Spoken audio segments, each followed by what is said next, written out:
เข้าใจคำว่าธรรมะก็คือความจริงที่พวกเฮามีอยู่เห็นอยู่ตาก็เห็นอยู่นี่แหละหูก็ได้ยินอยู่นี่แหละจมูกก็ได้กลิ่นอยู่สัมผัสทางกายร้อนหนาวหิวเจ็บปวดป่วยไข้นี่แหละนี่คือธรรมะล่ะเฮาเว้าในสิ่งที่มีอยู่จริงเฮาบ่ได้เว้าสิ่งที่บ่มีจริงบ่ได้เว้าเรื่องความเชื่อแต่เว้าเรื่องความจริงให้ทุกคนเห็นตามความเป็นจริงเกิดจริงแก่จริงเจ็บปวดป่วยจริงตายจริงพัดพรากจากสิ่งที่รักจริงๆนี่แต่เฮ็ดจังใดเฮาสิบ่ทุกข์กับมันยอมรับกับมันนี่ต่างหากธรรมะ จังว่าบัดนี้โดยความจริงอีกหลายๆอย่างที่ว่าออกมาเทียบคือทุกคนก็ปรารถนาความสุขความสมหวังความสบายนี่ก็จริงของความเห็นแก่ตัวของแต่ละคนก็ว่านี่ก็จริงแต่ทุกคนก็อยากให้จีรังยั่งยืนอยากมีอยู่จังซั่นแล้วก็บ่อยากเจ็บบ่อยากปวดบ่อยากป่วยบ่อยากพัดพรากจากสิ่งที่รักที่หวงแหนบุคคลที่เคารพบูชาหรือบุคคลอันเป็นที่รักผัวเมียลูกเต้าหลานหรือสัตว์อันเป็นที่รักจังซี่บ่อยากให้เขาเจ็บปวดป่วยตายนี่ก็จริงนี่คือความจริงที่เฮากำลังเข้าไปยึดว่าบ่อยากเจ็บบ่อยากปวดบ่อยากป่วยบ่อยากตายบ่อยากพัดพรากมีอยู่สิ่งใดก็ให้มันมีอยู่สิ่งนั้นตลอดนี่ก็คือเฮาเว้าสิ่งที่มีอยู่จริงแต่บัดนี้ตามความเป็นจริงแล้วสิ่งทั้งหลายเหล่านั้นมีความเกิดขึ้นเป็นธรรมดาเลยมีความเปลี่ยนแปลงเป็นธรรมดามีความแตกดับตายเป็นธรรมดานี่ไหมเฮ็ดจังใดเฮาสิสามารถที่สิอยู่กับมันได้โดยบ่สะทกสะท้านบ่สะเทือนและเข้าใจกับความจริงสิ่งนี้ได้คนที่หลักตายก็เป็นธรรมดาโดยธรรมชาติของมันย่อมเป็นเช่นนั้นบุคคลที่รักที่เคารพที่บูชามารดาบิดาเป็นต้นครูอาจารย์หมู่นี้เฮาต้องยอมรับมันว่าต้องตายหรือต้องจากความหิวความร้อนความหนาวจังซี่เฮาก็ต้องยอมรับมันว่ามันเป็นสิ่งที่ทนได้ยากแล้วบ่มีผู้ใดอยากทนแต่ก็ต้องยอมรับในสภาพของมันแล้วก็ปรับปรุงเปลี่ยนแปลงตัวเองในการบำรุงหรือเฮ็ดกับมันให้มันถูกต้องหนาวก็เฮ็ดให้อุ่นให้ร้อนก็เฮ็ดให้เย็นหิวก็หาให้กินเป็นธรรมดาได้สิ่งใดสิ่งหนึ่งมากก็เป็นธรรมดาบ่เข้าไปยึดแต่ก็ต้องได้ใส่หรือมันต้องสูญหายไปก็เป็นธรรมดาเหมือนกับเมื่อมีคนยกย่องสรรเสริญเฮาก็ต้องมีคนที่นินทาเฮาเหมือนกันนี่ก็จริงอันนึงเฮ็ดจังไดเฮาสิอยู่ระหว่างท่ามกลางสิ่งเหล่านี้ได้โดยบ่นำเข้ามาคิดเฮ็ดให้ตัวเองเป็นทุกข์เป็นเดือดเป็นร้อนที่จะเอาชนะหรือที่จะให้เขายอมรับบ่ต้องการเอาชนะแบบบังคับข่มเหงหรือต้องการแบบให้เขายอมรับนะนั่นแหละลักษณะเฮ็ดจังไดเฮาสิอยู่เป็นกลางๆกับสิ่งทั้งหลายทั้งปวงเหล่านี้ได้ สัพเพธัมมานารังแปลว่าสิ่งทั้งหลายทั้งปวงที่มีอยู่จริงสัมผัสได้โดยตาโดยหูโดยจมูกโดยลิ้นโดยกายเด้แล้วก็รู้โดยใจนั่นนี่เรียกว่าสัพเพธัมมานารังสิ่งทั้งหลายทั้งปวงวันนี้อภินิเวสายะเด้บ่ควรเข้าไปยึดมั่นถือมั่นเห็นมั้ยหรือเวลาเฮาเห็นเวลาเพิ่นซักผ้าบางสกุลเวลาเอาผ้าจากคนตายมาใส่ตะกี้ซักผ้าบางสกุลคือดึงเอาจากศพเลยเด้ห่อผ้าเก่าๆดอกเขาจะไปห่อศพคนตายเอาไปถิ่มไปตามปราสาทพิดิษมั่งถิ่มไปในที่แล้วแต่นั่นแหละเวลาเพิ่นให้เฮายังความสลดใจให้เกิดขึ้นในตนเองให้เห็นตามความเป็นจริงเด้อนิจจาวัฏสังขารานี่อุปทวายะธรรมิโนอุปชิตวานิรุจันติเตสังบูปสโมสุโขอนิจจาวัฏสังขาราสิ่งทั้งหลายทั้งปวงมีความเกิดขึ้นเป็นธรรมดาหมุนเวียนไปเป็นธรรมดาหาความจีรังยั่งยืนไม่ได้อันบุคคลทั้งหลายพึงเข้าใจบุคคลทั้งหลายพึงยอมรับนั่นแหละ จึงบอกว่าความเข้าไปสงบระงับดับความคิดสังขารคือบ่มีสิ่งใดสิ่งหนึ่งเป็นไปได้ดังที่เรายึดจึงบอกว่าความสงบระงับคือดับความคิดนั่นแหละเด้อเป็นสุขอย่างยิ่งคือสงบเป็นในเฮ้าน้อมเข้ามาว่าเราก็จะเป็นเช่นนี้เฮ้าก็จะตายแบบนี้นั่นแหละตัวนี้ก็ยอดถ้ำทั้งเบิดนี่แหละอนิจจาวัฏสังขาราเนี่ยสังขารทั้งหลายมีความเกิดขึ้นธรรมดามีความเปลี่ยนแปลงเป็นธรรมดาหมุนวนไปเป็นปกติของมันแบบนั้นนี่คือธรรมชาติที่มันเป็นมีความเกิดขึ้นคือว่าอุปะนี่อุปทวาเนี่ยเป็นอุปัทวายธรรมิโนเนี่ยมีความเกิดขึ้นเป็นธรรมดาอุปชิตวานิรุชันติเกิดขึ้นเป็นธรรมดามีความเสื่อมสลายแตกดับเป็นธรรมดาความเข้าไปสงบระงับดับสังขารเป็นสุขอย่างยิ่งเนี่ยให้เฮาเรียกว่าบ่หวั่นไหวกับสิ่งเหล่านี้แล้วเพราะว่ารู้ตามความเป็นจริงนี่ต่างหากธรรมะนี่เฮาบ่ได้เว้าเรื่องลึกลับซับซ้อนอีหยังดอกพยายามสิชี้ชัดชี้ลงไปให้เห็นความจริงที่ตาเห็นอยู่หูได้ยินอยู่จมูกได้กลิ่นอยู่บ่ว่าคนตายบ่ว่าสัตว์ตายเน่าเหม็นเช่นกันแม่นบ่ล่ะบ่ว่าคนบ่ว่าสัตว์ก็ตายเช่นกันนี่เหตุจังใดเฮาสิอยู่ใช้ชีวิตแบบบ่เข้าไปยึดมั่นถือมั่นหรือเฮ็ดให้เกิดการปฏิฆาอาฆาตซึ่งกันและกันบ่เข้าไปฆ่าล้างทำลายอิจฉาริษยาหยังนั่นแหละเหตุจังใดเฮาสิอยู่ได้ปกตินั่นเฮาจึงต้องอาศัยการได้ยินได้ฟังธรรมคำว่าธรรมกับความจริงในสิ่งทั้งใดทั้งปวงที่แสดงอยู่เดี๋ยวนี้แหละเรียกว่าธรรมก็ดีให้เข้าไปเห็นหรือน้อมเข้ามาพิจารณาในตนเองตามความจริงแล้วคือตัวเฮาเองไม่ต้องการให้ผู้ใดผู้หนึ่งมาเบียดเบียนทำร้ายให้เราเสียชีวิตและทรัพย์สินนี่คือเฮาก็บ่ต้องการเนาะเราคิดว่าผู้อื่นสิต้องการอยู่บ่นั่นแล้วคุณจึงเรียกทำอันเป็นเครื่องปกครองโลกทำอันเป็นโลกบาลฮิริโอตตัปปะมีความละอายแก่การกระทำของตัวเองไปในทางที่เบียดเบียนทำร้ายให้ผู้ใดผู้หนึ่งเสียชีวิตและทรัพย์สินตลอดทั้งคนและสัตว์นั่นแหละแล้วก็ให้มีความหวาดกลัวสะดุ้งหวาดกลัวในผลของการกระทำที่ตัวเองได้กระทำแล้วเพราะทุกสิ่งทุกอย่างถ้าเฮาได้มีจิตเจตนากระทำลงไปแล้วมันก็ฝังอยู่ในความรู้สึกเฮานี่เด้มันบ่ไปไหนสัญญามันก็ฝังไว้ในนี่จำได้คือเก่าแม้เจ้าสิตัวผู้อื่น100คนสั่งใดก็ช่างแต่ตัวเองนั่นน่ะโกหกตัวเองไม่ได้เลยสิ่งนี้นี่ต่างหากล่ะนั่นแหละจึงบอกว่าถ้าเฮาสิเฮ็ดหยังลงไปเฮาก็ถอนถ้าเขาจับได้บัดนี้ตัวเองก็ต้องรับคือเก่านี่แหมแต่ความจริงทั้งในน่ะในความรู้สึกของแต่ละคนมันจดจำอยู่คือเก่านั่นแหละนี่แหละจังว่าธรรมะคือธรรมชาติในสิ่งทั้งหลายทั้งปวงบ่ว่าคนบ่ว่าสัตว์มีความเกิดขึ้นเป็นธรรมดามีความเจ็บปวดป่วยและตายจากกันเป็นธรรมดาโดยธรรมชาติต่างคนต่างก็อยากอยู่มีชีวิตเป็นปกติสุขบ่มีผู้ใดอยากทุกข์หรอกนี่เห็นไปตามนี้แต่ว่าเฮาบ่อาจสามารถที่สิฝืนธรรมชาติได้เลยฉะนั้นว่าเฮ็ดจังใดเฮาสิฝึกตนเองเพื่อยอมรับความจริงนี้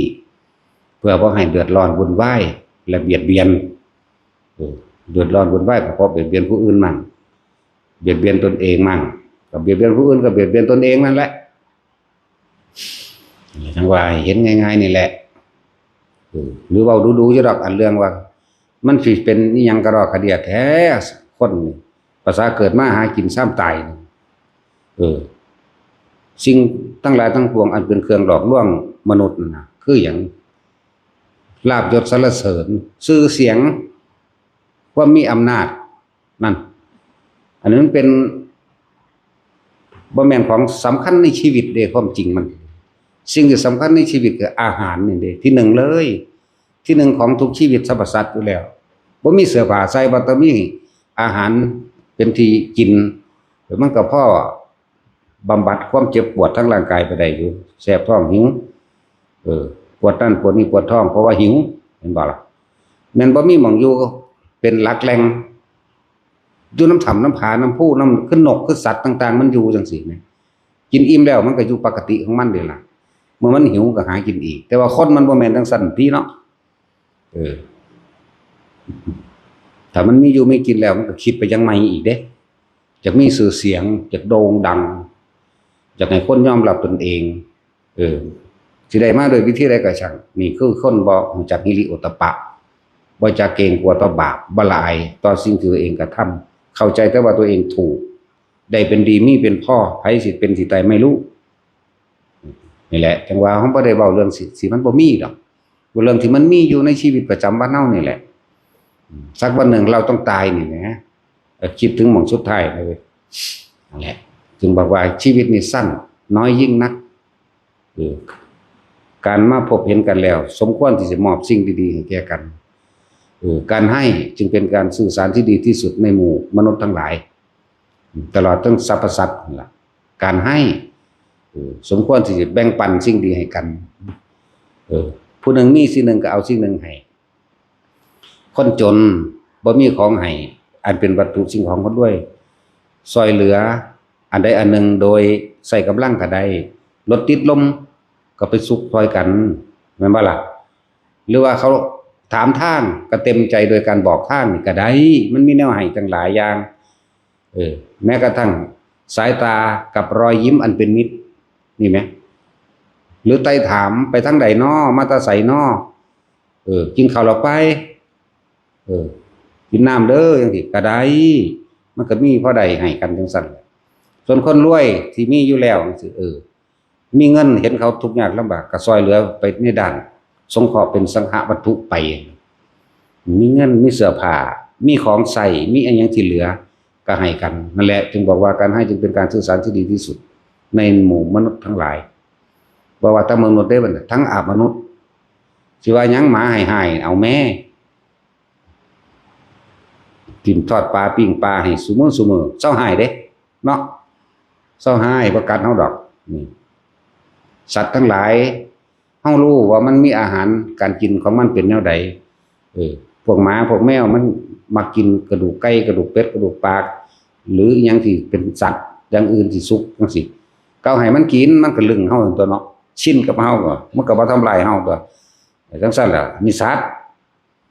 คนก็เหมือนกันนั่นแหละมีหยังก็แบ่งปันกันไปช่วยเหลือกันไปมีต่างหากที่เป็นเครื่องอยู่ที่สัตว์โลกสิอยู่รวมกันได้โลกใบนี้มีใบเดียวคนทั้งโลกสัตว์ทั้งโลกใส่น้ำกันความเห็นแก่ตัวได้ทำลายโลกจักว่าล่ะความเห็นแก่ตัวสิแม่นอันใด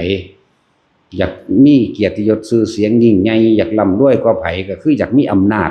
ในการบังคับข่มเหงผู้อื่นให้ทำตามใจตนเองให้เขายอมรับตนเองนั่นแล้วต่างคนต่างเห็นแก่ตัวทำลายโลกบัดนี้เนาะถือว่าคนธรรมดาจนนี่เขาหาอยู่หากินแค่เลี้ยงชีวิตสืบมือไปถือว่าเขาไปในป่าเขาก็ไปหาเห็ดหรือหาไม้ก็มาแค่เห็ดสร้างบ้านพอได้อยู่หรือหาฟืนมาพอได้หุงต้มแต่คนเห็นแก่ตัวมันบ่เป็นจังซั่นสัมปทานใหม่ตัดเอาเป็นร้อยเป็นพันเป็นหมื่นเป็นแสนป่านั่นป่านี่เอาจนเบิดแม่นบ่ล่ะบัดนี้ฝนตกฟ้าห้องลมแผ่นดินถล่มตลอดทั้งน้ำท่วมโทษว่าธรรมชาติโหดร้ายสัตว์คักๆแล้วโหดร้ายสัตว์ที่เห็นแก่ตัวนั่นแหละคนนั่นแหละพวกวุ่นวายพวกเห็นแก่ตัวนั่นแหละเจาะภูเขาเนาะเจาะภูเขาเอาก้อนหินมาบดเป็นนั่นเป็นนี่มีอำนาจเอาสัมปทานว่ากูเป็นเจ้าของหินไปละบาทนี่แม่นบ่ล่ะกูเป็นเจ้าของดินป่านี่เจ้าของไม้ป่านี่เจ้าของบ่อน้ำมันมาในนั่นในนี่ไปนั่นแล้วโลกมีอันเดียวลุ่มทำลายมันอยู่นี่บาดสุดท้ายก็ตายไปนำกันเบิดมันน่าสิมีอยู่ดอกนาจริงๆมันอายุยืนอยู่ดอกแต่คนรักษามันเป็นเนาะแต่นี่เว้าเรื่องใหญ่เกินไปเรื่องกว้างเกินไปเนาะแต่ว่าในคำว่ากว้างเกินไปในความเห็นแก่ตัวของคนที่อยากควบคุมก็เกิดจากคนผู้เดียวเกิดจากใจอันเดียวนี่แหละแคบๆผู้เดียวซะก่อน เมื่อแสวงหาผลประโยชน์เอาผู้อื่นมาเป็นสมัครพรรคพวกมันบ่ล่ะมันก็เกิดจาก1แล้วมันจึงมี2 3 4 5ถึงล้านเนาะสั้นตัวนั่นแหละขุดเจาะเข้าไปเดี๋ยวก็ว่าโลกมันเอียงไปจังสั่นเกิดแผ่นดินถล่มเกิดสึนามิน้ำท่วมเนาะ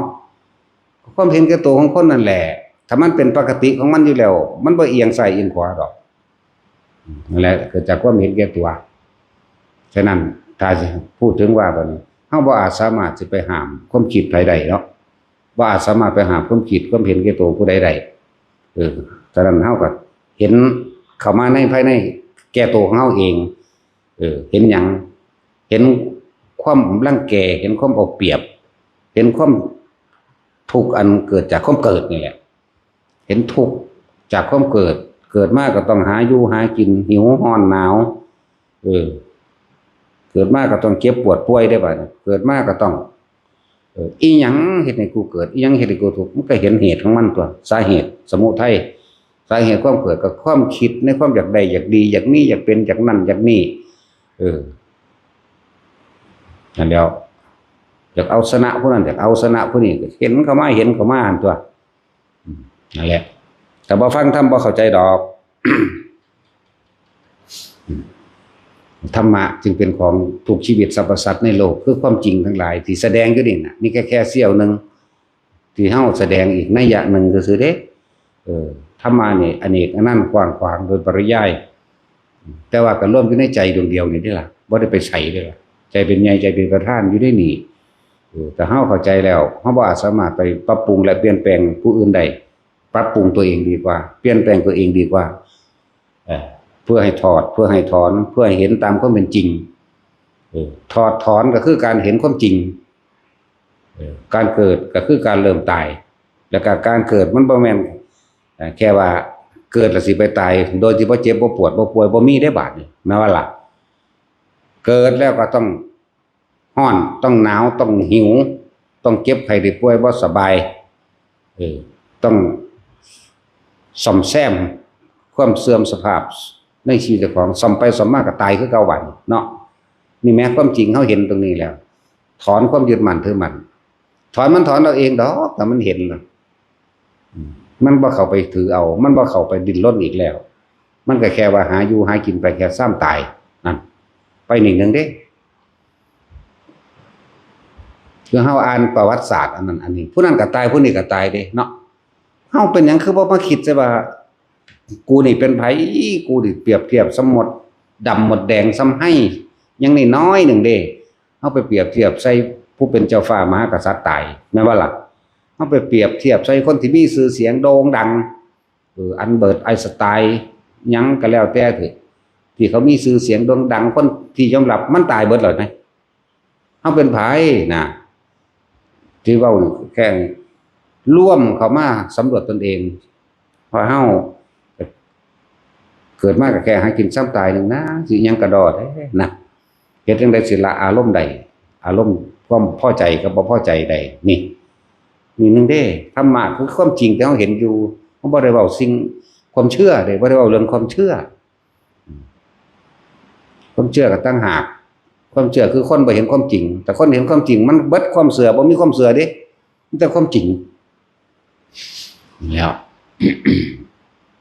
ความเชื่อคือความจริงเฮาไปนึกคิดจินตนาการจากการได้ยินได้ฟังสืบต่อกันมาผีสางนางไม้เทวดาพรหมพญานงพญานาคพญาคงพญาครุฑเจ้าแม่เจ้าพ่อนั่นนี่เลิกงามยามดีวันเดือนปีเกิดต้องสิ่งทั้งหลายเหล่านี้ดลบันดาลต้องแก้ด้วยวิธีสะเดาะเคราะห์สะเดาะเข็ญสะเดาะกรรมก็ว่าไปแก้กรรมด้วยวิธีนั้นด้วยวิธีนี้นี่คือความเชื่อแต่บ่เป็นความจริงดอกแบบใช้ประสบการณ์จริงในชีวิตจริงของเจ้าของเฮาสิเห็นความจริงความเชื่อนั้นสิหายไปเลยแต่เฮาเห็นความจริงได้เข้าใจว่าล่ะเหมือนกันกับพวกเฮาเคยไปสะเดาะเคราะห์กับหมอสะเดาะเคราะห์หมอนั่นหมอนี่แก้จังซี่มันก็คือเก่าบ่นั่นแหละมันเศร้าอยู่บ่เศร้าก็แล้วกันน่ะเหมือนกันกับคิดเอาสิ่งที่มันง่ายนี่เวลาเฮาอยากได้นั่นอยากได้นี่ขอจากการให้ทานก็มีขอจากเทพเจ้าขอ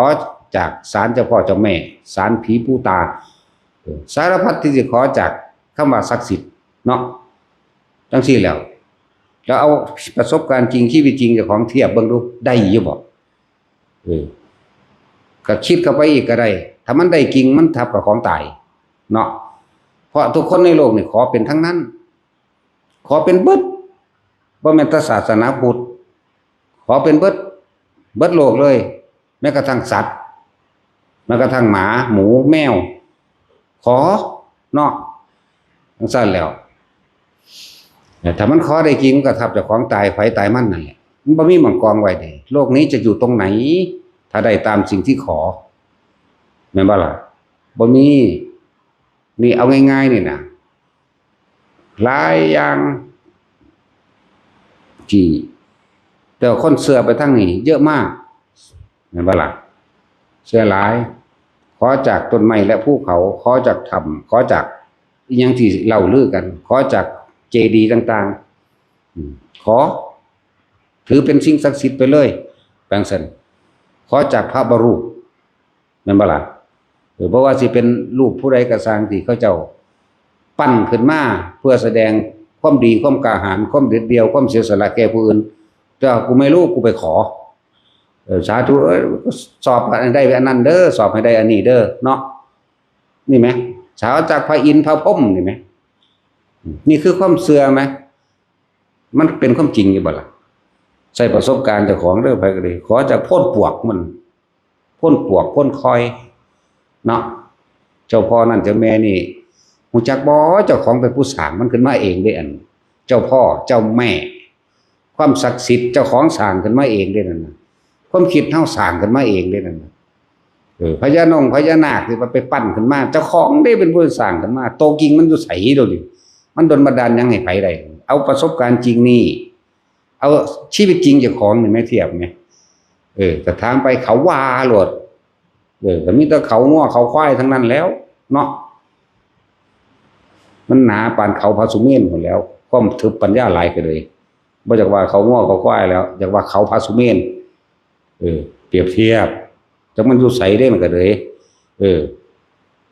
มันหนาซ้ำภูเขาผู้พ่านก็ได้ ผู้เขาหินแท่งทึบหรือภูเขาหิมาลัยบ่มีหอดต้นไม้เนาะหนาวก็หนาวร้อนก็ร้อนบัดยามหนาวก็เลยตอนยามร้อนก็ดีเนาะนั่นแล้วมันทึบปัญญาขนาดนั้นแหละแต่สิเว้าพวกเสื้อแนวจังซี่เนาะตัวอย่างคือจังว่าตั้งแต่ตั้งพระธาตุพนมมาแล้วแต่งตั้งให้หมู่พญานาครักษาว่าซั่นมันปล่อยให้ล่มให้พังขึ้นหยังถ้าว่ารักษามันบ่แม่นแค่ล่มแค่พังแค่เฮาเกิดมาได้รู้เดี๋ยวมันก่อนนั้นอีกที่มันพังทลายมากนะก่อนคนบ่ทันได้หลายมันก็สร้างพศ8เนาะแม่นบ่ล่ะสร้างพศ8ต่อมาก็เป็นหยังคือปล่อยลกลากมาอีกแล้วมีพระอีกองค์หนึ่งมาบูรณะรักษาขึ้นบ่ได้ว่าพญานาครักษาเด้แต่ว่าคนมันความเชื่อเข้าใจบ่ล่ะมันปล่อยให้หกเฮ็ดหยังสั่นสมัยตะกี้ที่บ่ทันมีรถแมคโครบ่ทันมีปูนบ่ทันมีความสะดวกสบายอำนวยต่างๆมันคือบ่พากันถางออกเนาะจังซี่งมง่ายเห็นบ่ล่ะหาความจริงบ่ได้ตามพ่อได้อ่านนั่นนี่แน่ก็หลวงพ่อพ่นพักเมกนะผู้ขี่หอมหลวงพ่อแก้วก็มาบูรณะอีกพศนึงในพศ1000กว่าๆนี่แหละต่อมาก็หลวงปู่มั่นหลวงปู่เสาเฮาสักสูงสักส่วนคนมาบูรณะอีกแน่พศ2400กว่าๆนี่แหละต่อมาก็มาพศ2518แล้วล่มอีกกับพระเจ้าแผ่นดินพระเจ้าแผ่นดินที่เก่าเฮานี่ได้แล้วมาบูรณะแม่นบ่ล่ะก็จังซั่นแล้วผมบ่เห็นนาคตัวใดแม่ นี่คือเอามาเว้าให้ฟังนี่คือความเชื่อที่เข้าใจว่าอย่างโน้นอย่างนี้แต่กี้สุดก่อนสุดแรกเขาตั้งพญานาคไว้ก็ได้12ตนบัดนี้พากันกินเหล้าเมาเหล้าว่าซ่านบ่ดูแลหน้าที่เขาเลยรีบเขาเอาไปทำโทษตั้งชุดใหม่มา7องค์ว่ามันเป็นโตจังได๋เดี๋ยวนี้มันกูขี้บิณฑบาตแน่นะ มันก็มีซื้อไว้แล้วเขาแต่งประดับประดาประกอบไปเบิดแล้วซื้อทั้ง7ตนเลิศด้วยฤทธิ์นั่นเลิศด้วยฤทธิ์นี่ฤทธิ์พอฤทธิ์แม่มันคือบ่พากันมากก็ปัดกวาดทำความสะอาดมันให้มันหกเป็นหยังเนาะนี่ให้ทุกคนคิดให้นัยยะให้แนวทางการคิดไหมมีแต่คนเด้อยู่หันเนาะคือไปเห็นมันเป็นงูลายปัดกวาดหยังเลยหรือมันจะจับไม่กวาดตาดยังใดเนาะ เนาะตัดสินเอาไปเท่านั้นเขาก็ยังเขาหลอกหนังไว้แล้วมากินหน้าเฮาอ่ะหรือมิตรปูนมันหยังค้นสร้างขึ้นมาเองทั้งเบิดเด้อที่ไว้ในเด้อไปก็ดีสร้างขึ้นมาเป็นความเสือแล้วก็หากินน้ำความโง่ของความเสือของคนเองแต่ว่าล่ะพุทธเจ้าห้อยเฮ้าพิสูจน์ความจริงเด้ต้นตระกูลของวิทยาศาสตร์ทั้งหมดอย่ามาคุยวิทยาศาสตร์เสมอนี่เอาหลักการต่างๆอิทัปปัจจตาออกจากพุทธเจ้าเบิดแรงโน้มถ่วงต่างๆออกจากพุทธเจ้าเบิดนั่นแหละสัพพธาตุนาธาตุญาณะนี่ทั้งหลายออกจากพุทธเจ้าทั้งเบิดนั่นแหละมาตราใสโลกกลมเพิ่นก็ฮู้ว่ากลมจักรวาลนี่มี4โลกเพิ่นก็ฮู้มาแต่ก่อนนั้นดวงดาวอันนั้นดวงดาวนี่เพิ่นก็รู้มาเบิดนั่นภาษามาเว้าทีหลังสรีระร่างกายอาการ32ก็มาจดเอาน้ำเพิ่นนี้กระดูกมีจักท่อนเอ็นมีจักท่อนเอาไปมาไหลเอาน้ำเพิ่นนี้เยื่อหูมีจุดดำๆมีตัวรับคลื่นเสียงสั่นจังซี่ก็มาจดเอาน้ำเพิ่นนี้2,000 กว่าปีล่ะเนาะเพิ่นให้พิสูจน์ได้ต้นตระกูลเลยวิทยาศาสตร์ไปอีกคือพุทธศาสตร์จักบ่ล่ะรู้แจ้งเห็นจริงตามความจริงเมื่อรู้แจ้งจริงตามความมันก็รู้แล้วมันก็ตื่นมันก็เบิกบานตัวความเสื่อทั้งหลายก็หายไปตัวเนาะเมื่อความจริงถูกเปิดเผยเลยไหมสั้นแล้วเพิ่นบ่ได้สอนเฮาเป็นงมง่ายเด้เพิ่นบ่ได้สอนให้เสื่อเพิ่นอีกต่างหากเด้มันจะธรรมดาบ่จะเสื่อเพราะว่าได้ยินได้ฟังสืบต่อกันมาให้เจ้าไปเฮ็ดเอาเองเป็นเอาเองสักก่อนแหน่จังซั่นแล้วนี่แม้ตัวสุดท้ายนี่แม้จะเชื่อแม้ว่าเราตถาคตเป็นครูของเธอนี่ป๊าดโตคนเสมอหยังอัลลอฮ์มึงจะมึงเสือกูเพราะว่าบางพวกก็เว้าขึ้นกูฮู้เบิดทุกอย่างคนฮู้เบิดทุกอย่างมีผู้เดียว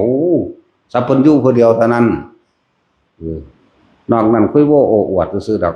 เดี๋ยวเบิ่งทุกข์คือเหียดนี่เนาะรู้จักเหียดบ่จักสิมึงมันเป็นตัวอะไรฮะ มันบ่มีหอดเลือดมันได้เหียดเนาะจังซั่นแล้วแต่สิรู้จักบ่พูดแล้วรู้จักอยู่บ่เหียดรู้จักอยู่แสดงว่าเคยเกิดเป็นเหียด จังซั่นแล้วพวกที่ว่ากูฮู้เบิดนั่นแหละบอกคำบ่จริงเบิดเด้อคนโกหกไม่เพียงครั้งเดียวอย่าคิดว่าความชั่วอย่างอื่นเขาจะไม่ทำเสียสัจจะเข้าใจว่าล่ะเสียความจริงเสียเบิดนั่นแหละจังซั่นแล้วจังซั่นพวกเขาพยายามพิสูจน์ตัวเองเบิ่งตัวเองนั่นแหละตะกี้เจ้าของเป็นเด็กน้อยชื่อหยังบ้านใดดอกแล้วก็ไล่มาที่ตะกี้ว่าท่านไหนเคยได้ยินได้ฟังธรรมพระพุทธเจ้าแบบนี้แหละครับบ่รู้จักหยังรู้จักแต่อยากได้เนาะ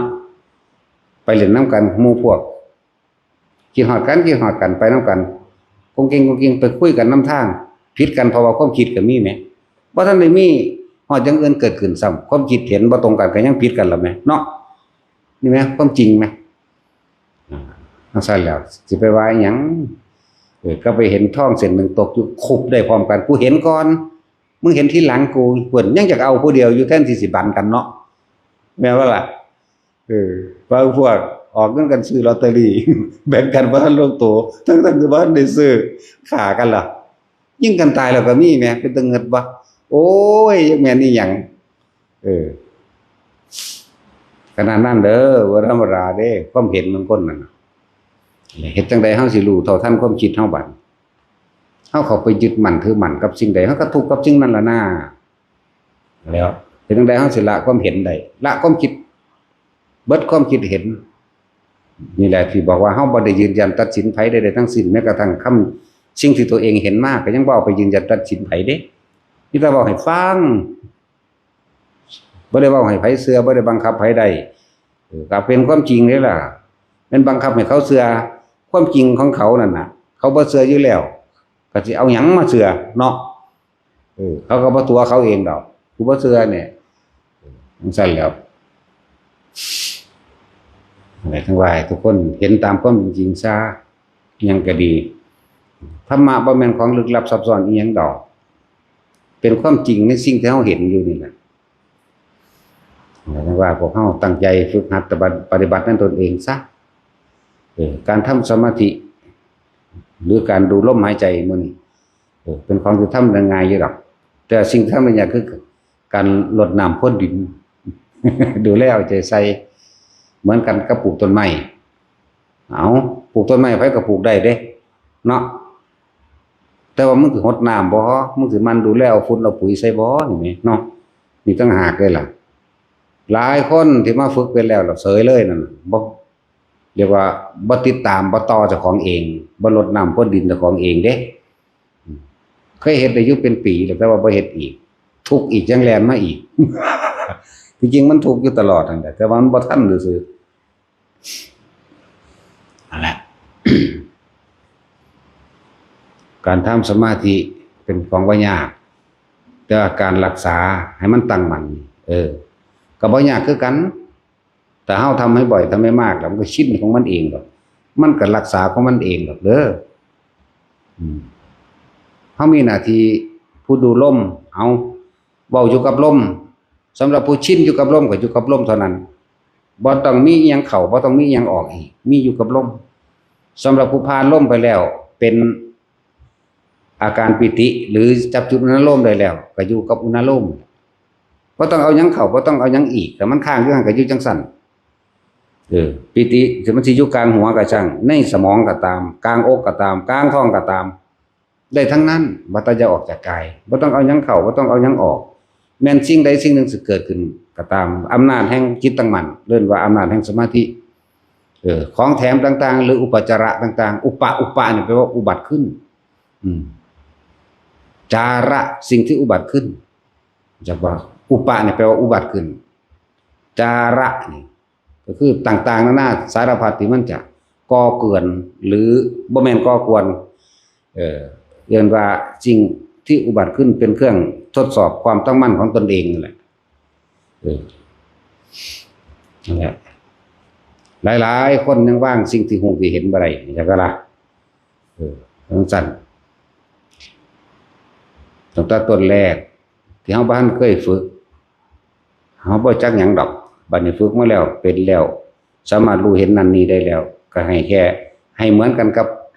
มันบ่มีความหมายหยังกับเฮาโลดจะไปใส่กับมันนะแค่เห็นเนี่ยแค่ได้ยินแค่ได้กินเนี่ยนะเห็นมันก็เห็นอยู่แต่ผู้เดียวเด้เห็นจริงแต่เรื่องไม่จริงที่เว้าอยู่ตลอดนี่ถ้าว่ามันจริงเอาออกมาพิสูจน์ให้หมู่เบิ่งดูเนาะผู้เห็นนั่นผู้เห็นนี่อย่าพากันเว้าดูหลายเว้าดูหลายเว้าอยู่ผู้เดียวก็ว่าเป็นบ้าเด้กูบ่ได้บ้าพี่บ้าว่าจังซั่นอีหลีได้บาดนี้เนาะก็เว้าความจริงแหล้วก็มันเห็นอีหลีแต่ว่ากูบ่ได้บ้าบัดนี้ฟื้นได้บัดนี้ศูนย์ได้บัดนี้เนาะเขาก็จับผูกแข้งผูกขาใส่เตียงฉีดยาซึมเซ่อไปเลยได้บัดนี้แล้วบ้าแท้บัดนี้พี่บ้าก็ว่าจังซั่นอีหลีเด้แน่แล้วมันเป็นเรื่องเฉพาะเห็นไผเห็นมันคุยก็คุยได้เฉพาะพวกที่เหมือนกันเท่านั้นแหละคุยแล้วเด้บ่แม่นไปถือเอาเด้เรื่องการเห็น หลายรักก็สิเว้ามานั่นน่ะแนวมื้อนี้แต่ว่าอันนั้นเป็นเรื่องเฉพาะตนที่บ่ไผก็บ่เห็นนำได้แล้วแต่ว่าเฮาเรื่องเว้าเรื่องที่เฮาเห็นนำกันนี่ที่เฮาเห็นนำกันเห็นหยังว่านี่แหละอากาศมื้อนึงมีร้อนมีหนาวแม่นบ่อันนี้จังบ่บัดนี้เปลี่ยนแปลงไปเสมอเนาะเป็นหยังคือมันคือเปลี่ยนแปลงก็มันเป็นธรรมชาติของมันแบบนั้นเฮาสิไปบังคับให้มันหนาวอยู่เลยร้อนอยู่เลยเย็นอยู่เลยก็บ่ได้เนาะเฮ็ดจังได๋เฮาสิวางมันได้เนี่ยแน่แค่เข้าใจธรรมชาติสิ่งใดสิ่งหนึ่งเกิดขึ้นเป็นธรรมดาสิ่งนั้นก็เปลี่ยนแปลงเป็นธรรมดาดับไปเป็นธรรมดาแค่นี้เองนึง ก็สิไปโอดโอยไปศูนย์เลยมันเห็นอย่างห้อนโคตรพ่อโคตรแม่มึงแหละเด้เนาะเฮ้ยกูจะเอาปืนมายิงตะเว้นซะเด้อก็ว่าเราหันห้อนหลายเนาะแต่มันหนาวก็อยากดึงตะเว้นลงมาใกล้ๆเด้มันจะเอาจังใดกันแน่คนนึงวุ่นวายนั่นแหละเฮ็ดจังได๋เฮาสิเบิดความเป็นคนนั่นแหละเบิดความวุ่นเบิดความวายคนแปลว่าคณะนี่ต้อง2ขึ้นไปเนาะต้องมีเรื่องถกเถียงกันอยู่แล้วเนาะจังซั่นแหล้วไหลเห็นตามความเป็นจริงผู้ใดเกิดมาแล้ว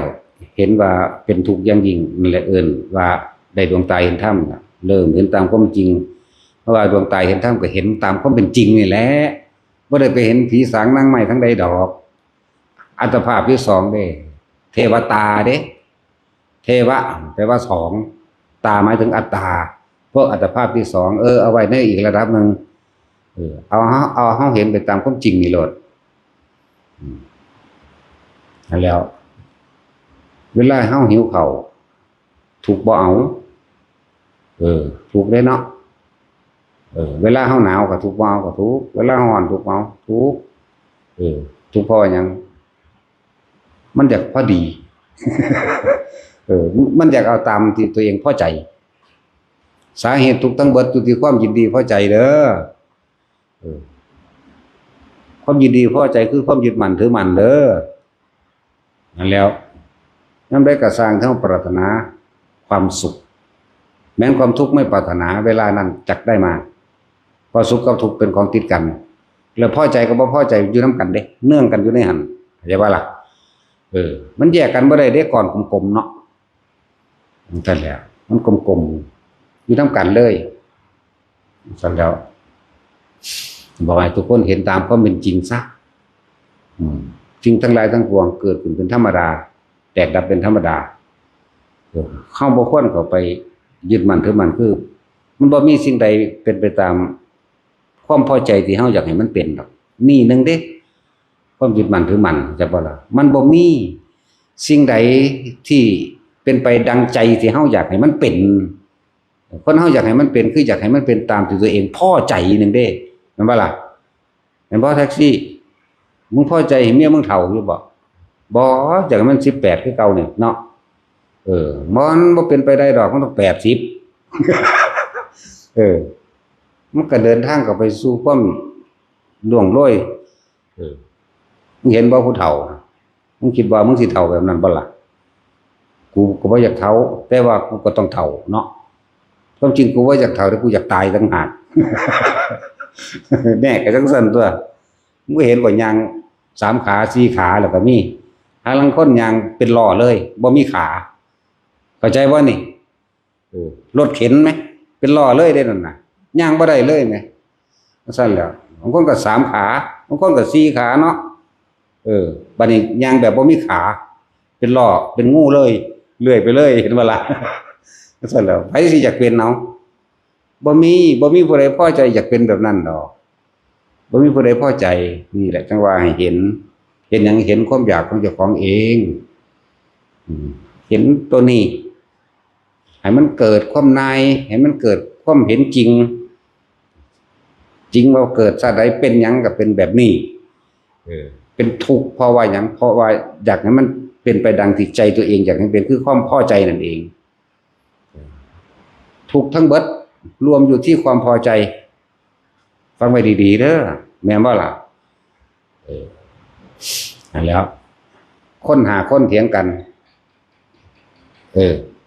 ทุกข์และสุขเกิดอยู่ไสเขาว่าพวกเกิดอยู่กายผู้นึงเกิดอยู่เวทนาเกิดอยู่สังขารเกิดอยู่วิญญาณเกิดอยู่นักบาไปพุทธเจ้าไปถามพุทธเจ้าเบิ่งดูคนหาคนถามกันพุทธเจ้าว่าเกิดอยู่ที่ความยินดีพอใจแม้ว่าศัพท์บ่เคยได้ยินได้ฟังมันก็เถียงซะก่อนเด้เนาะเถียงเพิ่นซะก่อนเด้ทุกทั้งหมดนี่รวมที่ไหนสัตว์ทั้งหลายเวียนว่ายตายเกิดนี่เวียนว่ายตายเกิดเพราะอาศัยสิ่งไหนเป็นตัวเวียนว่ายตายเกิดทุกทั้งหมดรวมอยู่ที่ความยินดีพอใจอารมณ์ความพอใจแม่นว่าล่ะที่พวกเขาดิ้นรนแสวงหากระแสแสวงหาให้ได้มาซึ่งความพอใจ เห็นปะนั่นตัวอันนี้แยกออกมาอีกผู้หญิงที่สวยที่สุดอยู่ที่ไหนมึงอาจจะเว้าอยู่จีนมั่งอยู่ญี่ปุ่นมั่งเนาะอยู่ไทยมั่งอยู่ฝรั่งมั่งออสเตรเลียมั่งเนาะอยู่ใจเฮานึงเด้แม่นบ่ล่ะอยู่ที่ความพอใจ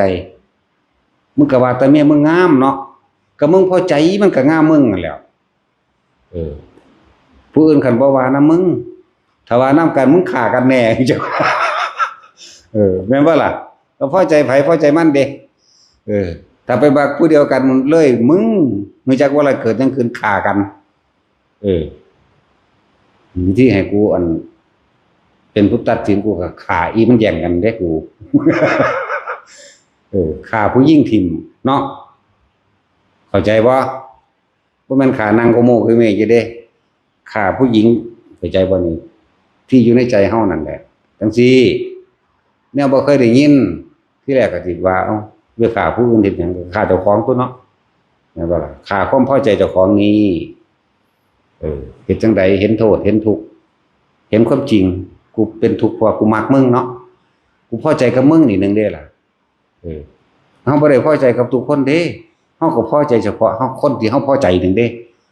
ผู้นั้นอาจจะว่างามกะช้างกูบ่พอแค่กูบ่มักกูมักผู้นี้กูพอใจผู้นี้ก็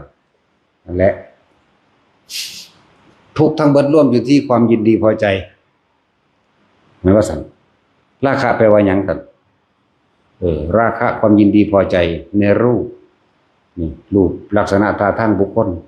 กูมักแบบนี้กูบ่มักแบบนี้แน่นั่งใกล้ๆกัน2คนนี่กูบ่มักผู้เฒ่าๆเด้อกูบ่มักอันจังซี่ก็กูมักเฮ็ดจังได๋ซั่นมึงสิกูกูมักนิดหน่อยกูบ่มักแล้วมันซั่นแหละรวมอยู่ตรงความยินดีพอใจเด้อพอใจในรูปร่างลักษณะท่าทางบ่ว่าสิยิ้มบ่ว่าสิเดินเยื้องกายบ่ว่าสิเฮ็ดหน้าบูดหน้าบึ้งกูก็มักเฮ็ดจังได๋กูมักเนาะสิ่งเงียงกูก็มักอย่างคือคนยุ่มขี้นี่กูก็มักซั่นตัวนั่นแหละพอเฮาพอใจในรูปร่างลักษณะท่าทางนี่แม่นบ่ล่ะซั่นแหละนี่สาเหตุทุกข์มันอยู่หม้องนี้ความยินดีพอใจตัวเดียวให้เฮาหันกลับมาเบิ่งความยึดของเฮาเองยึดก็คือพอใจนั่นแหละความพอใจตัวเดียวเด้อที่เฮาดิ้นรนแสวงหาให้ได้มาก็เพราะว่าเฮาพอใจผู้นั้นเด้แต่เป็นคนก็ดีสัตว์ก็เหมือนกันแม่นว่าละบาดบางคนจะไปง้อควายมาเลี้ยงบักหลายเต็มตลาดคือเบิ่งแล้วบ่มักก็มีบาดนี้เนาะนั่นแหละคือบ่พอใจเบิ่งแล้วมักก็มีบัดนี้ก็เอาตัวเฮามักนั่นเด้ล่ะบัดนี้จังซั่นแหละนั่นแหละบุคคลสัตว์สิ่งของก็เหมือนกันทุกข์เกิดจากสิ่งที่เฮายินดีพอใจนั่นแหละอันเพิ่นเรียกว่าสุขเกิดจากสิ่งอันเป็นที่รักก็รักก็พอใจนั่นแหละจังซั่นรถยี่ห้อเดียวกันแต่คนละสีเนาะกูก็มักสีขาวมึงก็มักสีแดงแม่จังซั่นแหละบอกมาทั้งเบิดนี่ให้ทุกคนหันเข้ามาเบิ่งความรู้สึกตัวเองมันเป็นทุกข์เพราะว่าเรื่องใดมันไปคิดถึงไผแม่นบ่ล่ะมันก็ทุกข์กับผู้เฮาเข้าไปยึดนี่ว่าเฮาบ่ได้เห็นตามความเป็นจริงเป็นจังซั่นให้ทุกคนหันเข้ามาเบิ่งคักๆเบิ่งไปเบิ่งมามันเห็นแล้วมันว่างเองดอกเฮาบ่ได้ว่างมันดอก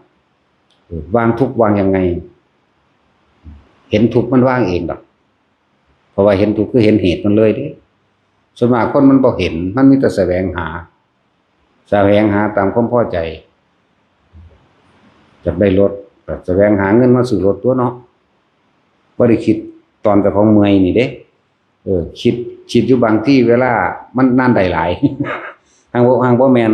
มันเลยเหตุมันเข้าไปมันคิดหาแต่หม้องอยากได้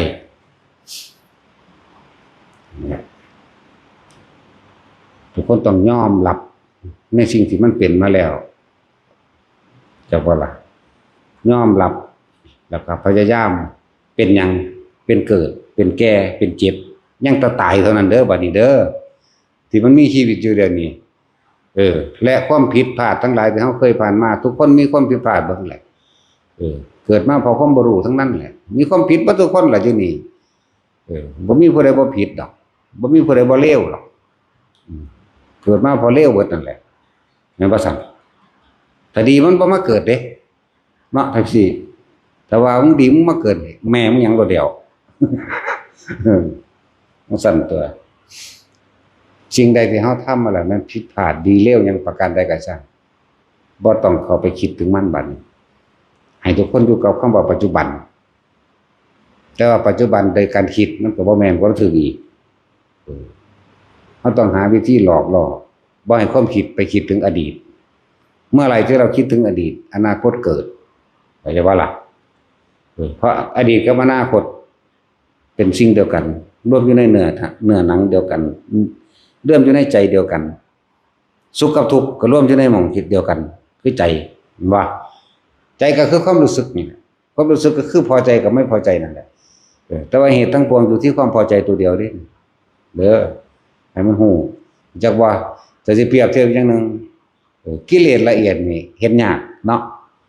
ความยินดีความพอใจความใดดังใจเห็นยากเห็นเหตุแห่งทุกข์เห็นสาเหตุมันยากเด้เข้าใจบ่มื้อนี้นั่งสมาธิมื้อใดก็สงบโอ้ยกูมักแบบนี้กูมักแบบนี้แม่นบ่โอ้ยไปอยู่หั่นสงบคักอย่าไปเนาะติดบังหันสงบแน่นี่เอิ้นว่ากิเลสละเอียดมันเห็นยากนั่นแหละแต่กิเลสหยาบจังเห็นง่ายบัดนี้เขามาด่าเปลี่ยงศูนย์วือก็โลดเนาะนี่เห็นง่ายนั่นแหละจึงบอกว่าคนเฮามันเป็นทุกข์เพราะว่าเฮาปรารถนาความสุขปรารถนาในความพอใจในความแบบใดแต่ให้มันเป็นแบบนั้น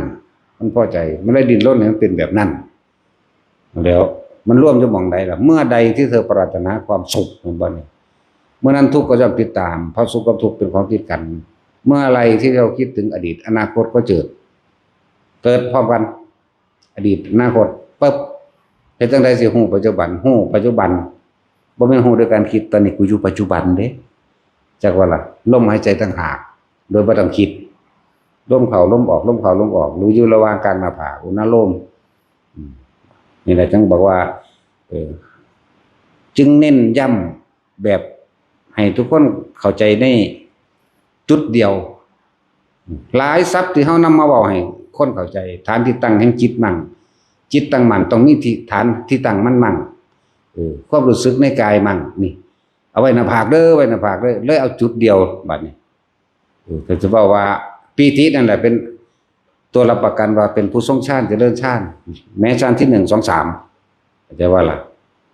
เลยว่าให้ทุกคนนั่นน่ะมาฝึกอย่าหนีออกจากฐานที่ตั้งแห่งจิตคือกายเวทนาจิตเวทนากายร่วมกันเป็นหนึ่งอยู่นี่มันสิเป็นอุเบกขาเองดอกอยู่หน้าผากเฮาเอาจุดเริ่มต้นเป็นหน้าผากตะกี้ก็ว่าอยู่ท้องว่างอยู่นั่นอยู่นี่โอ้ยมันหลายเลื่อนลอยเดี๋ยวมันสิเป็นเอาเองดอกว่ะก็เลยเอาหน้าผากซะก่อนเดี๋ยวก็จับจุดอุณโลมมันมีมาตั้งนานแล้วแหละคำว่าจังซี่วันนี้เอาก็เลยเอามาตอกย้ำมันเข้าใจง่ายเว้าง่ายๆนึบๆนิ่มๆน่วงๆตึงๆก็ว่าไปอยู่กลางหน้าผากนั่นเนี่ยเอาแค่นี้เนี่ยบ่ว่าเลยเอาความรู้สึกมาคุยมากกว่าศัพท์ศัพท์มันปรุงแต่งไปต่างๆนานาบางคนก็เป็นบ้าบาลีโจทย์บาลีมาถามเฮาโอ้ยยังแม่นหยังดอกแล้วอันนี้แปลว่าจังใดเศร้าบ่แปลหยังแล้วเอาเฮ็ดจังซี่ก็เหลือบตาลงเบิ่งปลายดังเจ้าของต้อมสายตาเข้าเบิ่งปลายดังเห็นบ่เห็นอยู่ทางคือบ่ชัดว่ะ มันเห็นล่างๆก็ยังว่าอยู่พื้นก็ล่างปลายจมูกก็ล่างเฮาบ่ได้บ่โฟกัสหม้องใดหม้องหนึ่งแม้กระทั่งว่าโฟกัสมันก็ยังล่างแม่นบ่ใช่แล้วหายใจเข้าหายใจออกไปเรื่อยๆว่า 2-3 ทีแล้วสิเกิดหยังขึ้นยังมาถามอีกอยู่ก็บ่ทันเฮ็ดอยู่ บางคนบ่เฮ็ดถามเอาแต่คำตอบรับรองว่าตอบพวกเจ้าได้เบิดล่ะซ้ำนั้นตอบได้เบิดสำหรับคนผู้นั้นจักว่ามันค่อยเฮ็ดไปผู้เขาเฮ็ดได้บัดนี้เขาบ่สนใจคำถามคำตอบผู้อื่นเลยเขาซึ่งลึงเฮ็ดอยู่แต่เขาเลยบัดนี้เขาว่าอันนี้แม่นบ่เป็นต้นๆอยู่นี่แม่นบ่ นั่นตั้งหากผู้เขาได้ของจริงเนาะบางคนก็ว่าเป็นบอนๆเด้สั่นเป็นคือปลาดุกบอนอยู่ นั่นภาษาความรู้สึกที่เขาออกมาเห็นนะแล้วถ้าสิเทียบไปบางคนก็ว่าตึงๆบางคนก็ว่านวงๆบางคนว่าต้นปนบอนบางคนก็ว่าหยุ่มมาไปแต่ความรู้สึกเดียวกันนั่นแหละนี่ตั้งหากผู้เขาได้ของจริงบาลีเป็นบอนจักสิวางได้แล้ว เป็นหยุ่มนี่ก็สิวางได้แล้วนั่นแหละจังว่าถ้าคนเอาความจริงกับความรู้สึกที่เขามันเป็นโดดมันจะได้นั่นมากกว่าพวกทองจำมาก็ดีอยู่ในลำดับหนึ่งบางที่ไปท่องจำไปบอกไปสอนถ้าผู้อื่นเฮ็ดจังซั่นเขาเสือกเฮ็ดได้อีหลีกันเป็นดีของผู้เฮ็ดเด้แต่ว่าผู้บอกผู้สอนเฮ็ดบ่ได้เนาะเอามันมีได้ล่ะนี่ยังละโพธิตาภิกษุนั่นแหละลูกที่เป็นพระอรหันต์เนาะมันเปรียบเทียบตะกี้ว่าเห็นใบลานเปล่าคือความจำในหลักสูตรคำสอนเพิ่นจำจากครูบาอาจารย์ก็ได้จำจากพระพุทธเจ้าก็ได้เพิ่นก็เลยอธิบายได้ซื่อแต่ความรู้สึกจริงเพิ่นบ่ได้นะที่จริงเพิ่นก็ท่องไปตามที่เพิ่นจำได้ตะกี้เพิ่นก็เทรวาสเพิ่นก็ของปากต่อปากบ่ทันได้มีการจดบันทึกมั้ยเห็นบ่ล่ะเถรกับเถระพระผู้เพิ่นมีอายุมากแล้วเป็นผู้ทรงจำได้หลายบอกผู้อื่นได้เบิดแต่ตัวเองบ่ทันได้บ่แม่นเพิ่นด่าให้ข้อขาดบาดตายอีหยังดอกเพิ่นเตือนให้น้อมเข้ามาหาความจริงในตนเองจนสุมาณะสามเณรลูกศิษย์เพิ่นเองนั่นแหละบรรลุอรหันต์บางมื้อภาษาลิบุตรบอกอยากได้น้ำบ้วนปากยุสานุดาตเด้เพิ่นสิทรมานจิตใจหรือเพิ่นสิคำว่าทรมานจิตใจก็ว่ามันบีบให้เจ็บให้ปวดเด้ให้เห็นความจริงให้เห็นความน่าละอายของตัวเองว่ากูบ่ได้กูเฮ็ดบ่เป็นกูเว้าได้ซื่อๆเข้าใจบ่ล่ะนั่นแล้วโอ้ยเนี่ยอยากได้น้ำล้างหน้ายุสานุดาตเด้เอาบาดไปปุ๊บปึ้งไปโหลดก็ไปเอามาโหลดนะว่าบางมื้อพระพุทธเจ้าบอกอยากได้น้ำบ้วนปากจากสานุดาตเด้เน้นไปเอาน้ำมาให้เนี่ยปึ้งไปเอาโหลดปารวาโพธิตะไปเอาน้ำจากสานุดาตมาให้แน่นึงตุ๊บๆพอโหลดแน่เฮ็ดบ่ได้แหม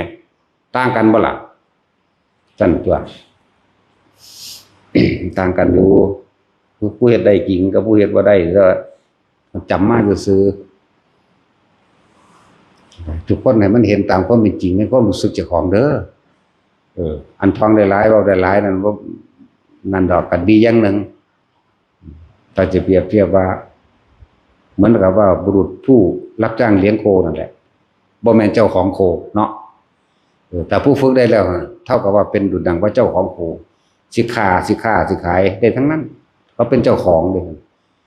พวกนั้นมันแค่คนรับจ้างก็ซื้อได้รับจ้างเบิดภาระ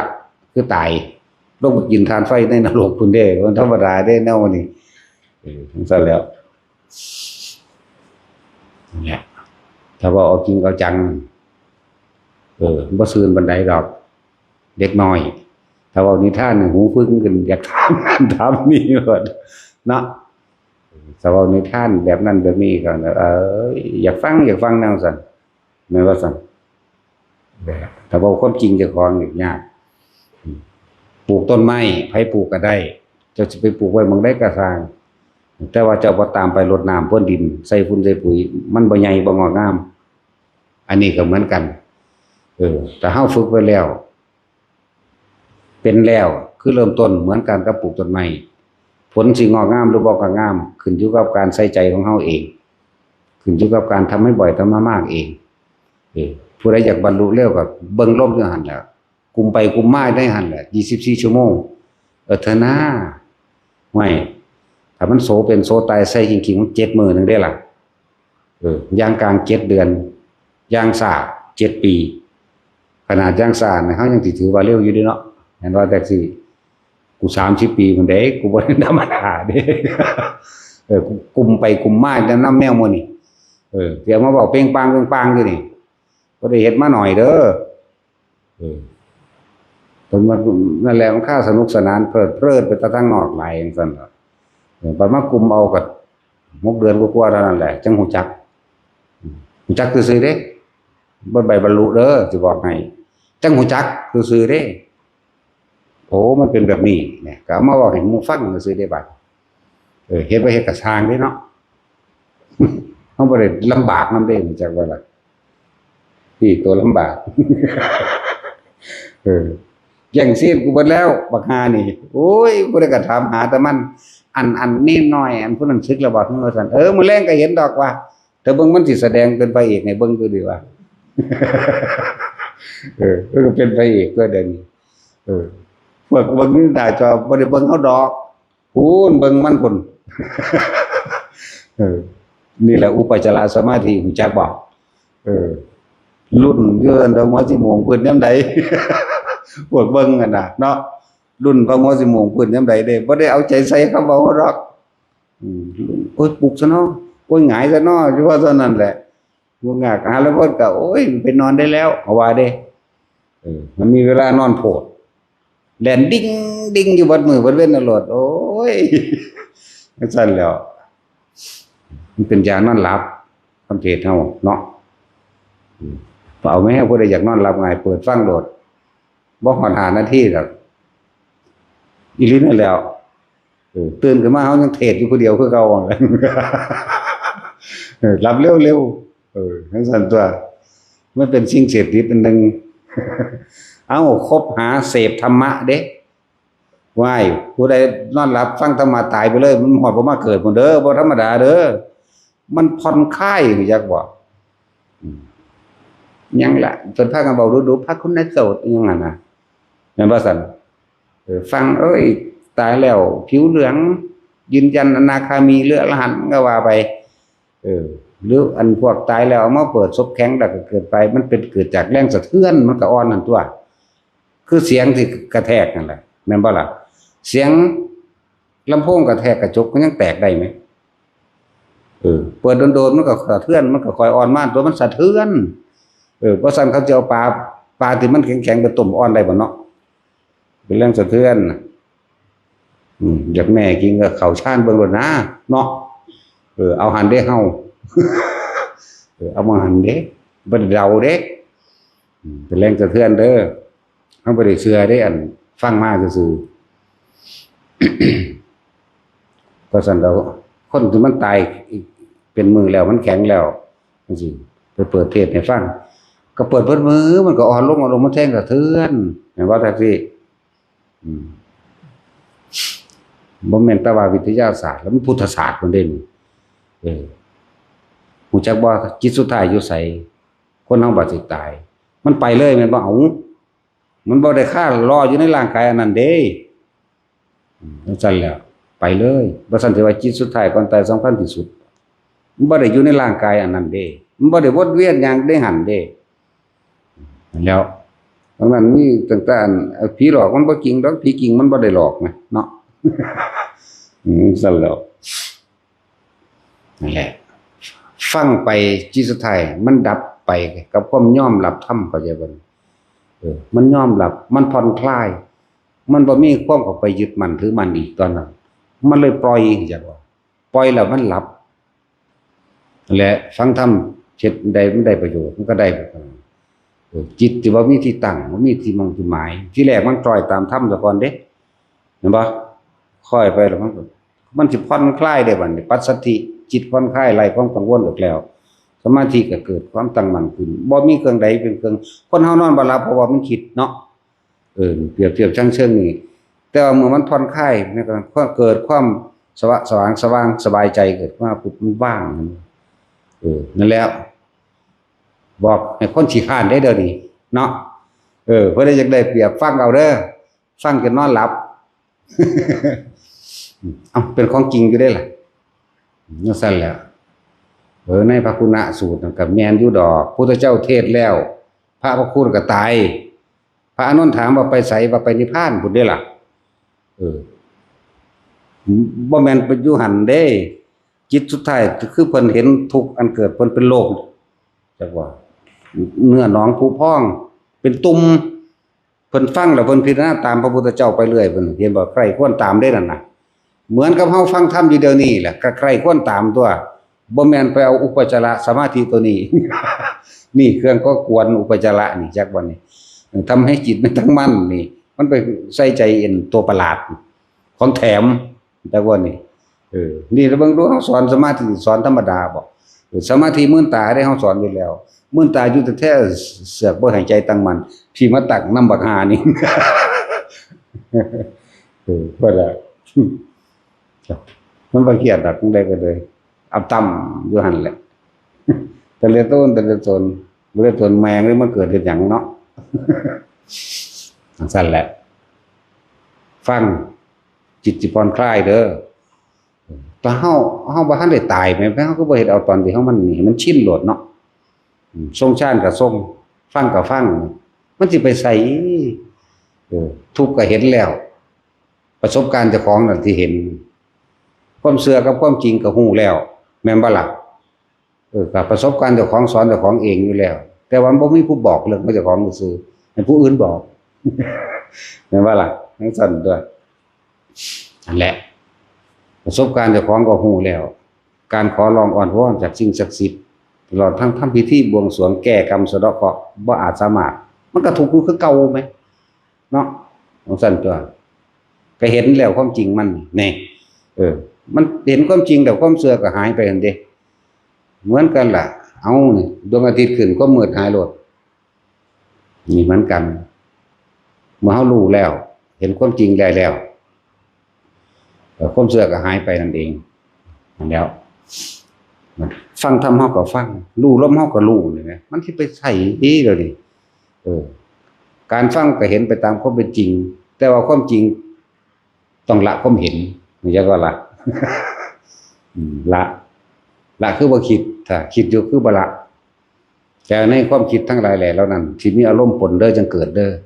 แต่ความคิดที่เกิดขึ้นเองโดยบ่ได้มีเจตนาในการคิดเกิดบ่ได้จากวันนี่ความคิดนั้น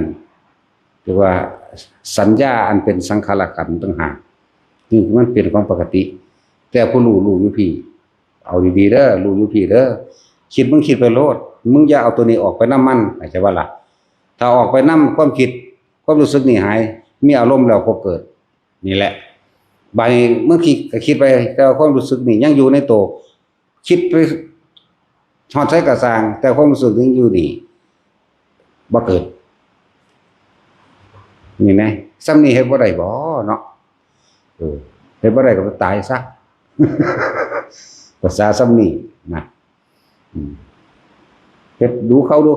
มันชินของมันเองยืนเดินนอนนั่งได้ทั้งนั้นบัดนี้รู้ในหั่นแหละมึงคิดไปโลกกูไปนํมึงดอกนะจักว่า แหละหลายอย่างดอกที่แนมไม่เว้าเฮาบ่ได้เว้าให้ยากเลยง่ายๆจิตตั้งมั่นทั้งที่ยืนเดินนั่งนอนนั่งจิตตั้งมั่นทั้งที่หลับตาและลืมตาบัดนี้แต่นี่แหละว่าทุกคนนิยมให้ทุกคนมื่นตาเฮ็ดมันจึงเห็นจังว่าสงสัยขนาดบอกให้มื่นตาเฮ็ดแท้ๆเด้บ่ได้ให้หลับตาเฮ็ดเด้มันมี2นัยยะเด้หลับตาเฮ็ดคือมันเชื่ออะไรสลับแบบงมง่ายเนาะมื่นตาเฮ็ดโลดแบบบ่ล่ะ หลายอย่างถ้าหลับตาเฮ็ดไปอยู่ผู้เดียวนี่เนาะขอแขกมันหยังน้อบ่เด้ความย้านเกิดขึ้นขนลุกวือขึ้นมามันว่าเป็นปีติเด้มันย้านผี